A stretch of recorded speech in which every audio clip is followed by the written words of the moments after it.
After the car accident, I looked at the impatient face in front of my hospital bed and cautiously asked, "Are you my boyfriend?" Jack believed this was just another one of my tricks to play hard to get, and pointed outside at his archenemy passing by. He grinned maliciously and said, "I'm not. That guy outside is your boyfriend. You should go bother him from now on." Later, I ended up marrying Jack's nemesis. When Jack came to stop the wedding, the security guards pinned him down. My husband held me close and raised a glass towards the enraged Jack. "Thanks for being the matchmaker, X. Lisa, what kind of game are you playing now?" Amnesia. If you're going to fake it, at least make it believable. You only have minor injuries.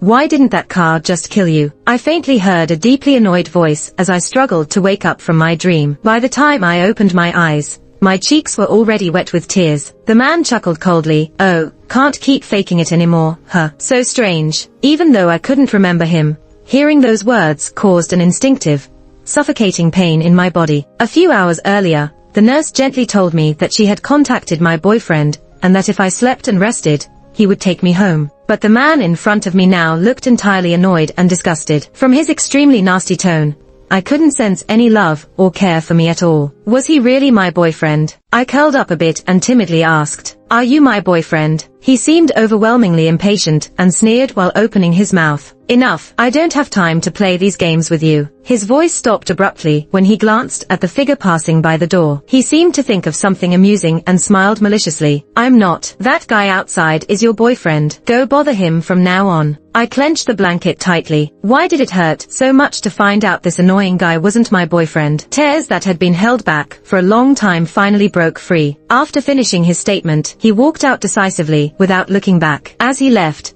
he deliberately bumped heavily into the man lingering at the door. I vaguely heard him mutter something about troublemaker and disgusting. I lowered my head in misery, feeling no hope for the so-called true boyfriend outside, until a huge bunch of lively sunflowers entered my vision. I looked up abruptly. The night outside the window was deep and the city lights were shimmering. The man's brows were relaxed, and the starry sparkle in his eyes was more dazzling than the sunflowers in his hand. Stunned, I opened my mouth hesitantly. "Are you my boyfriend?" The man remained silent for a long time. I smiled bitterly and lowered my head again. Just when I thought he wouldn't answer, I felt a warm sensation on the top of my head. His dry and warm hand gently patted my hair. A husky voice came from above. "Yes, I'm here to take you home." The black Maybach smoothly slid into traffic. I clutched my clothes tightly, huddling nervously in the passenger seat. The cool night breeze brushed my cheeks, and my mind gradually became clearer. The man beside me was incredibly elegant, gentlemanly, and restrained. Even when helping me fasten my seatbelt,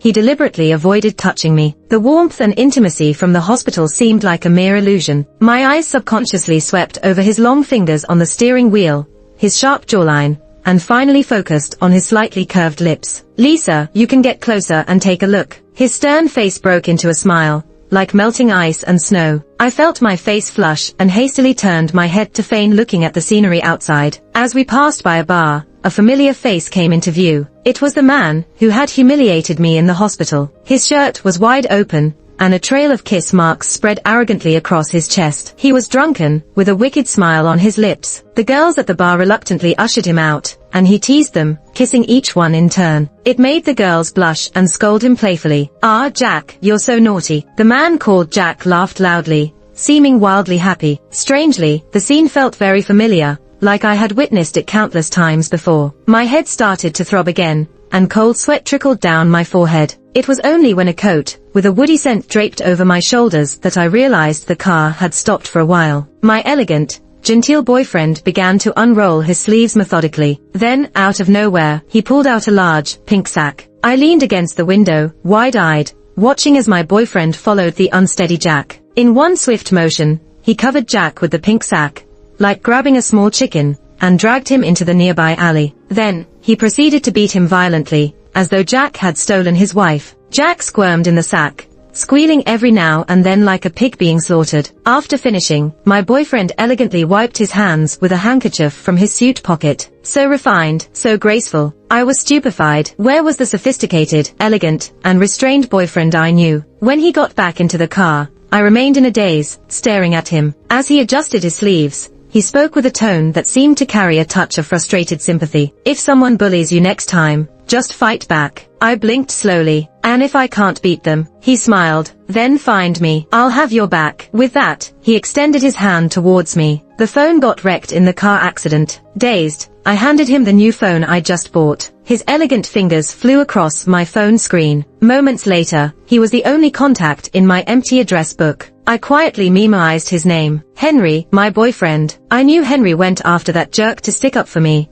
So I lifted my face and gave him a goofy smile. Henry, thank you. Henry's ears turned red as he awkwardly covered his face with a fist and cleared his throat. Should do. Then he awkwardly changed the subject. You got those moves? I nodded rapidly like a pecking chicken. Yeah, I got them. My boyfriend doesn't seem quite normal. Though I've lost some memories, I know most people would help the person with amnesia recover by taking them to familiar places. But him. I stared at the pile of books on the table, titled How Spending on Men Ruins Your Life. I fell into deep thought. There was even a strict reading and exercise plan on the table. Tonight's flood of information made me start to suspect I was dreaming. With skepticism, I picked up a book and started reading begrudgingly. Just as I was dozing off, the sound of water from the bathroom stopped. Henry walked out in a deep silk robe, holding a cup of coffee, and sat next to me to read a report. Instantly, I was wide awake. My eyes stayed on the book, but my mind wandered to his faintly visible abs. 6-pack or 8-pack? What should I do? I really want to know. While my mind was wandering in fantasy, slender fingers tapped lightly on the table. I looked up into Henry's half-smiling eyes. Lisa, focus. I sat up straight in an instant. I'll focus on the abs. Oh no, slip of the tongue. Henry chuckled softly. I'll test you tomorrow. If you pass, you can touch them. Seriously, using sexy tricks now. I silently turned the right side up book the correct way. It's not that I want to touch him that much. I just love to study. After a week of intense learning of abs, books and Muay Thai, I felt I improved swiftly. I'm now scary strong, both brainy and brawny. That initial uneasy feeling of confusion gradually eased. I didn't feel rushed to find those lost memories anymore. Living like this felt pretty good. In a few days, it would be Henry's birthday. While he was on a business trip, I went to the mall to pick a gift for him. Who would have thought I'd run into that rude and flirtatious Jack again? Thanks to superfast 5G, I learned this guy's name. Jack, the most reckless playboy in the Western circles, a frequent flyer in the gossip columns. I pretended not to see him and distanced myself in disdain from this scumbag. But as I turned around, I heard a coquettish exclamation. Jack's female companion was sitting on the shoe store sofa. She had just taken off her shoes and looked up, locking eyes with me. Oh, Jack, isn't that your clingy little puppy? Jack crossed his arms and stared at me, scoffing disdainfully. I knew she was faking. Couldn't keep pretending for a week. So cheap. The woman giggled and extended her hand to Jack. Pay up, Jack. I guess the date closest. Jack pinched her cheek and teasingly shoved a card into her bra. I felt disgusted. Am I part of your little play? This is a mall, not your bedroom. Don't put on your act here. The sales clerk, poised and wearing a professional smile, held the shoes ready to help the woman put on. Though the clerk kept a graceful smile, I imagined her internal monologue. Money's hard to earn, crap's hard to take. After their playful exchange, the clerk prepared to help the woman change shoes. The woman raised her foot away, lightly kicked Jack's leg, and nodded towards me. Jack, how about you let your puppy change my shoes? Jack looked down at me, raised an eyebrow, and ordered, Lisa, get over here and change Jean's shoes. My lips curled into a cold smile. Two idiots, I'll show you. Under their mocking gazes, I slowly approached. Just as I was about to take the shoes from the clerk's hand, I made a feint and grabbed the boots the woman had just taken off. Then I turned them and slammed them onto Jack's head, forcefully pulling up the zipper. Usually, it wouldn't zip up around Jack's head, but no big deal. Force works wonders. Jean started to scream in horror. She tried to question me,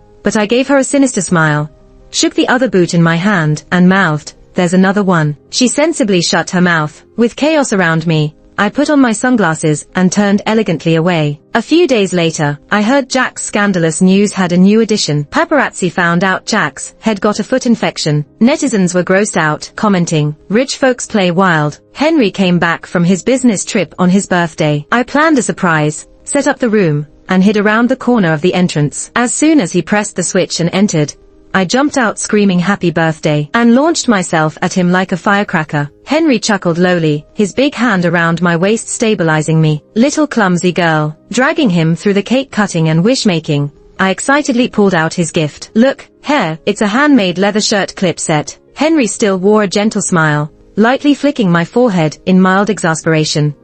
Are you getting me a gift or seeking benefits for yourself? I clutched my head, laughing bashfully. Both. At that moment, my phone dinged. My smile froze. Another text from a new unfamiliar number. I bet it's that fool, Jack. He really is relentless, using a different number every day to harass me. I laughed, showing my phone to Henry. Henry, that idiot says I'm his devoted girlfriend. That's ridiculous. Like I'd ever choose him over you. No way my taste is that bad. Henry didn't say anything or laugh. There was something in his deep eyes I couldn't quite read. My heart sank suddenly. Lisa, I have to tell you something. After you hear it, I'll respect whatever choice you make. After listening, I stood there, stunned. I couldn't accept it all at once. This was like my dark history. Did I really have such poor taste before? Dating someone like Jack was a huge mistake in my life. The moonlight outside filtered through the sheer curtains, casting a lonely aura over Henry. He sat on the sofa with his hands clasped, eyes lowered, silent as if waiting for my judgment. Quietly, I walked over to him. I noticed his clasped hands were trembling slightly. The always calm Henry was actually scared. My heart trembled a bit too.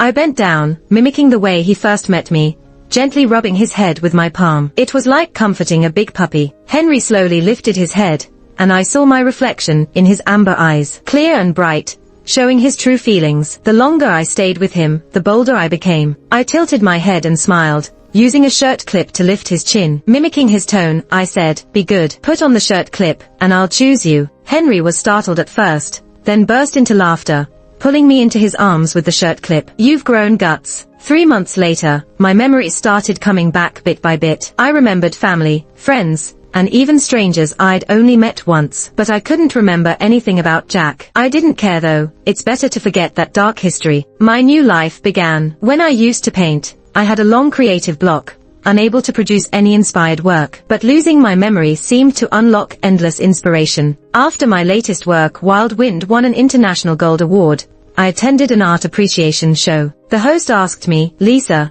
your new work style is different from before. You used to focus on realist critiques, but Wild Wind is full of life and hope. Fans are guessing something great happened to you. Can you share a bit?" Smiling, I talked about my new experiences post-amnesia. I tried many new things I didn't dare before, visited places I never had time for, and met all sorts of new people. I paused, and I met the love of my life. The audience erupted with friendly teasing. The host, catching the hint, asked, "Is Lisa's lover here today?" My eyes instinctively moved to the center of the front row. The director quickly cut to that shot, where a spotlight shined on Henry holding a bouquet of sunflowers, smiling back at me. Fans clipped this video, adding BGM "Stay With Me," and it quickly soared to 1 million likes. Accidentally, Henry and I became quite popular. Riding the wave, we announced our engagement. In some free time, I returned to my old place to pack and move to our new house. Just as I was about to get in the car, a drunken figure stumbled out of the bushes. It was Jack,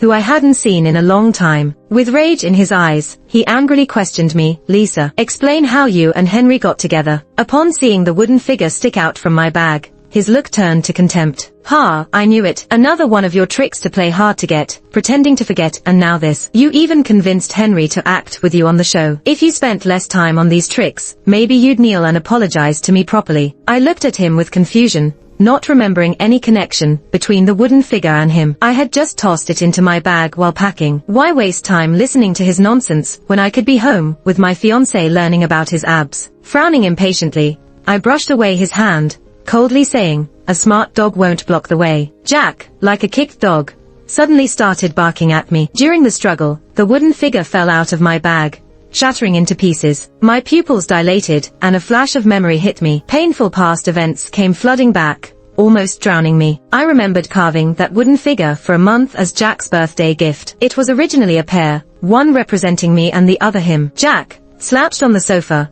barely glanced at it before dismissing it with a wave, saying it was too ugly to be a gift. Lips tightly pressed, I held the wooden figure awkwardly as mocking gazes burned into me. Just as I was about to lower my hand, Jack grabbed the figure, tossing it carelessly while mixing condescension and mockery. "I guess I'll keep this one. It's gross thinking about you fantasizing over it." Laughter filled the room. The crystal chandelier made me feel exposed. I instinctively hid my hand, covered in tiny cuts, behind my back. Trying to deceive myself, I thought, maybe he just speaks harshly. Maybe he just doesn't like carved things. Maybe. This ridiculous self-deception was quickly shattered. The next day, I saw Jack happily using the figure to amuse a new college girl he pursued. The girl pouted, tossing the carving into an artificial lake. It's so ugly, no sincerity at all. I want one you carved yourself. Jack doted on her the entire time. Alright. I'll make one just for you, my little princess. Waves rippling across the lake mirrored my sinking heart. These kinds of incidents were countless, leaving my heart scarred and battered. Sadness, anger, resentment, self-abandonment, all mingled. In the end, only exhaustion remained. Even without that car accident leading to amnesia, I had already planned to break up. So tired, I don't want to love him anymore. Jack's annoying face was right in front of me. Can't you try something else? Pretending to have amnesia didn't work. So now you're faking being sick. I stood up, looked squarely at him, and without warning, slapped him across the face. They say patience pays off, but the more I thought about it, the angrier I got. Jack looked incredulous. You dare hit me? In response, I gave him another symmetrical slap. What a weird request. Of course, I'm gonna indulge him. By the time Henry got the call and came to pick me up, I was trying to shove Jack's head into a trash can. It's great to have someone to call on. He showed up so fast. I hadn't even finished beating Jack up yet. Seeing Henry's playful gaze, I reluctantly let go. Sigh, gotta maintain some ladylike image in front of my fiancé. Henry, on the other hand, walked straight over and kicked Jack right in the butt. That was a powerful kick, probably with a bit of personal grudge. Jack's head, which had just managed to get out of the trash heap a bit, plunged again, this time into a bag of takeout soup. Who the heck cooks crap like this? As we drove away, we could still hear Jack's cursing behind us. Lisa, I'll never forgive you in this lifetime. Even if you kneel and beg, I won't look at you again. What a maniac. Henry and I yelled in unison. We looked at each other and burst into laughter, the sound mingling with the night traffic. A few days later, I saw Jack's revenge coming my way. He started hitting up various events, parties, and hotels with women more frequently than ever. His high-frequency girlfriend-switching antics earned him top spots in the tabloid scandals. Some enthusiastic netizens even kept count. This past month, on his busiest day, he dated 10 different women. By conservative estimates, he swapped out at least 72 girlfriends in a month. The comment section went from teasing him about being a playboy to slamming the high society decadence he's living. By the time I saw it, the netizens' attention had already shifted to his kidneys. What a strange focus. Kidney supplement ads started popping up under the thread. Even now, you're making ad money. Geez, I'm crying. Save some cash for your court dates. I browsed the comments, with the look of an old lady on the subway spotting something weird on a phone. If any friends saw this, they'd gossip about me for sure. So embarrassing.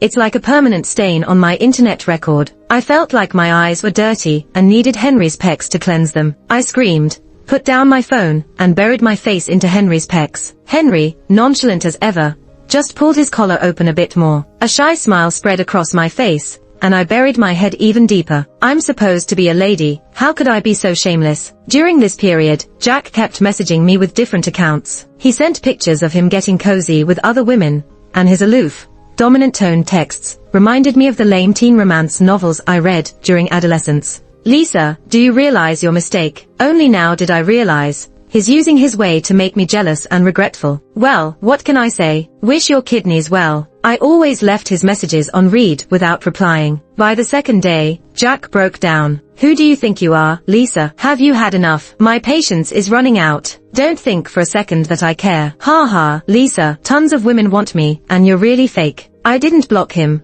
He's practically a digital pet for my friends now. So precious. I forwarded our chat logs to a friend who writes short stories on a certain app. Hey there, got some fresh material for you. The next time I saw Jack was at a yacht party. He had a new girl beside him. He always liked flashy women, but this one was a new, pure type. His gaze touched on me clinging to Henry's arm, bursting with dark, unreadable emotions. I just raised an eyebrow and looked away. Was it my imagination? Or did I feel a cold stare burning holes into me the whole night? Because of our social circles, we ended up bumping into Jack again, after making rounds. Jack was holding Pure Flower Girl by the waist and making small talk with a few high-ups. Someone in the crowd brought it up. Jack, who is this? Jack stroked the girl's waist, smiling wickedly, and said slowly, this is my fiancé. Sandy is a good girl, and I'm tired of playing around. Time to settle down. Though he was answering someone else, his eyes never left my face. Just then, someone came over to toast Henry. As Henry nonchalantly glanced at his ring for the umpteenth time, the guy couldn't resist and asked about it. Oh, this, my fiancée designed it herself. Beautiful, right? She even carved our initials inside. One of a kind in the world. Sigh, why does this month have 31 days? Just means one more day before I can marry Lisa. As soon as he finished, a loud crash sounded behind us. Turning around, I saw the champagne tower collapse. Multicolored fireworks exploded in the sky, blending with the sounds of shattering glass. Jack's face was a sight to behold as he stepped over the broken glass, growling, "Lisa, how dare you mess with me? Are you really together with him?" I rolled my eyes. Jack seemed crazier than a few days ago. When he thought Henry and I were just acting, he felt played. Now that he knew we were really together, he still felt played. Geez. Not playing him is apparently another way of playing him. I heard a low chuckle by my ear. Henry took my hand and intertwined our fingers. The warmth spread from his palm, leaving me a bit distracted. But Jack got blinded by our rings, his lips trembling with anger. Henry glanced at Jack like he just noticed him, and pretended to be surprised. "Oh, is that the ex-husband? Haven't seen you in a few days, and you're already like this. Are you here to deliver another project to our company? You're too kind, really, delivering stuff every few days. It's almost embarrassing." Henry spoke these words calmly, with a slight smile, hurting Jack deeply. Jack trembled with rage. Ignoring the public setting, he raised a fist and charged at us. "Henry, you not only stole my woman, but also my projects. I'm gonna kill you." Henry shielded me and dodged quickly. Jack slipped on a glass shard embedded in the shoe sole and slid towards a pile of glass fragments. Amid the gasps of the onlookers, Jack instinctively used his hand to brace himself, and his right hand pressed into the glass pile, bleeding profusely. In a flash, a memory from a year ago surfaced. Jack had found himself an art student as a lover. I was one of the judges for the competition she entered. Jack wanted me to give her a backdoor pass and give her my ongoing piece, Moonlight. He wanted to propel his girlfriend to success. Anger surged into my heart. He knew how much I had sacrificed for my dreams. My art was my lifeblood. Many artists have slogged through countless nights to get to where we are. Helping her would betray all those hard-working contestants and myself. Jack looked at my flushed, furious face with a cold gaze, his voice dripping with disdain. "What's the big deal about painting? Your dream is to marry me, her. Oh, I get it. You just want more. Don't be so petty. Isn't your birthday coming up? Give up Moonlight, and I'll spend a day with you. No more than that. Don't be greedy." A crisp slap echoed. Jack looked at me in disbelief, a red handprint forming on his face. Tears welled up in my eyes as I stubbornly turned my head away, refusing to look at him. I couldn't believe this man, who once saved me, had turned into this. Or maybe he was rotten all along. Jack and I stood there in silent confrontation, until his little lover broke the silence. As I turned to leave, she held a teacup at my right hand. Her voice, sharp and arrogant, echoed in the room. "Bitch, how dare you bully Jack?" Excruciating pain shot up from my right hand. It felt like my bones snapped. I doubled over in pain, begging Jack to take me to the hospital. He glanced at me coldly. "Stop pretending. It's just a hand. Don't make a fuss." Then he left with his arm around his girlfriend, without looking back. She turned and gave me a taunting smile. My right hand never fully recovered. I missed that competition because of the surgery. Jack bought another piece for his girlfriend from a talented yet poor artist and bribed the other judges. While I was practicing my left hand frantically, Jack celebrated wildly with his girlfriend after crowning her the champion. During those dark days, I locked myself in my studio, painting ceaselessly. If my right hand couldn't paint, I would use my left. I, Lisa, never quit. The yacht party ended early due to the incident. The boat headed back to shore swiftly. The scene was chaotic, with people swarming toward Jack. A doctor, who had come aboard with us, was already tending to Jack's wound. I stood outside the crowd, looking indifferent. Jack stared hard at me, waving off the doctor with his uninjured hand. "Lisa, I'm hurt. Didn't you see?" I slowly smiled and mimicked his tone. "Stop pretending. It's just a hand. Don't make a fuss." With that, I turned and walked away, holding Henry's hand. Jack called my name louder, then his voice dropped, murmuring softly as if to himself. "Do you not love me anymore?" I responded with quickened steps. My tangled past with Jack kept popping up in my circle, making it inevitable for me to hear about his affairs. His friends who once helped Jack find lovers and play tricks on me came pleading on his behalf. What a loyal bunch. Someone even sent me pictures of Jack's mangled hand before it was bandaged. There were recordings of him causing a ruckus at the hospital demanding I visit him. Another person sent me a notebook claiming Jack was crazy about me, just too insecure to know how to love. The notebook dated back before Jack and I met. September 1st, 2019, sunny. I met a girl destined for me. She was sketching by the school lake in a mint green dress, A butterfly landed on her hair. It felt like it landed on my heart too. I secretly called her Little Butterfly. Jack's diary detailed his 5-year crush on me. Only then did I see his twisted mind. He worshipped me as his muse, but treated me like nothing in reality. Jack intentionally hurled insults at me, finding twisted pleasure in the pain reflected in my artwork, as emotions he evoked. Jack didn't fancy those girlfriends. They were just part of a game to test me and make sure I wouldn't leave him, no matter what. Anger tightened my grip on the diary until my knuckles turned white. Then I laughed out of sheer exasperation. Bravo, like a gold miner digging all his life without finding such pure, undiluted madness. I just couldn't pin it down. I sent the diary back, accompanied by these words. You're a worm crawling in the gutter. Stay in your filthy mental world and rot. You really disgust me. Epilogue. I heard Jack went mad that night, got discharged from the hospital, and drank himself into stomach bleeding. He tried to see me several times, but I refused. Jack then furiously tried to snatch Henry's projects, no matter how unreasonable the price was. The shareholders of the group advised and tried to stop him, saying these projects hadn't been vetted and shouldn't be decided so rashly. Even if there were no issues, offering this price, after deducting costs, basically left no profit. But Jack was already seeing red. He was like a mad dog now, biting anyone he could. He even cornered Henry at the gym, insisting on a one-arm push-up contest. Why did Lisa choose you? What makes you better than me? When I got to the gym, Jack was already collapsed on the ground, gasping for breath. I gave him a look of disdain, then took out a towel from my bag and gently wiped Henry's sweat. Henry was wearing a black tank top and grey sweatpants. His broad shoulders and narrow waist showed off his smooth muscle lines. Beads of sweat covered the tip of his nose, and with a smile, he took my hand holding the towel and pressed it to his forehead. My face flushed instantly. Just then, Jack, in a fit of impotent rage, screamed, Lisa, you're my girlfriend. You're cheating. I smirked and kicked him,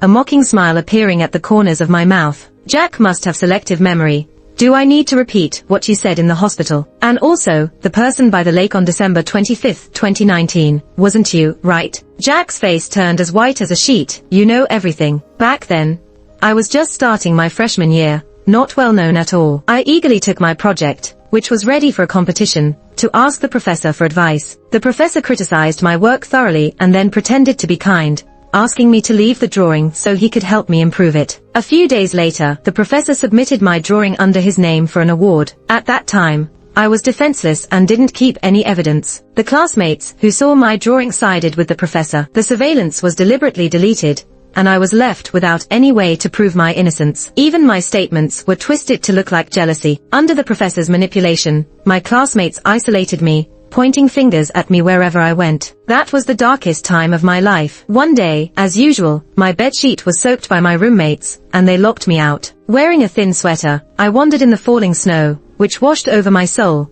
but couldn't cleanse the filth thrown at me. I walked for a long time in the snow, somehow ending up by the lake. Hey, classmate, I turned instinctively, and before I realized it, someone had placed a pot of sunflowers and a folding umbrella in my hands. When I looked up, I only saw the tall figure walking away. Snowflakes settled on his shoulders, his youthful voice mixed with the wind, turning faint and hazy. Please take care of it for a few days, thank you. Somehow, I stepped back from the water's edge, hugging the sunflowers and surviving. A few days later, I received an anonymous email with the deleted surveillance footage from when I approached the professor. At the same time, a few classmates had a change of heart and came forward to testify for me. Around that time, I met Jack. He took the sunflower pot from me and raised an eyebrow. Thanks. Years later, I found a folding umbrella with the same ornate H engraved on the handle at Henry's house. It turned out it wasn't Jack's umbrella, but Henry's. No wonder the sunflowers died under Jack's care in a few days. No wonder he got agitated whenever I mentioned that night. No wonder he clashed with Henry every time. From the very beginning,